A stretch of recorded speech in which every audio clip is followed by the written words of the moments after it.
Welcome to my channel Quant Finance, and today we are learning how to create a text input in our user interface in the Positron IDE using Shiny and R. So here I will run this app to show the effect how it looks like.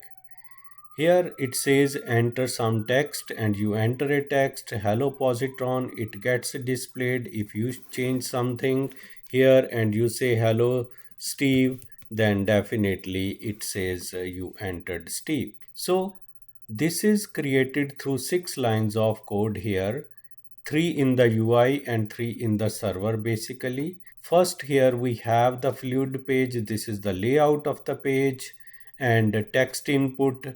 This is the ID of this text input element. Enter some text is displayed here, and hello positron is the default which goes in there when you run it, which you can later on of course change. If I refresh it is the default one which is displayed here.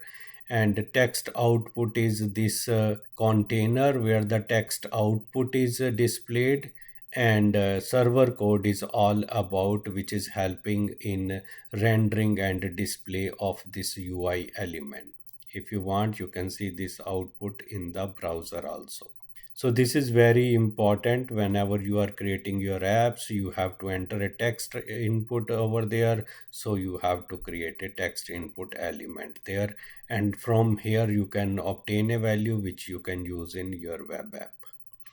If you find this learning valuable, then subscribe to this channel and stay tuned for another video.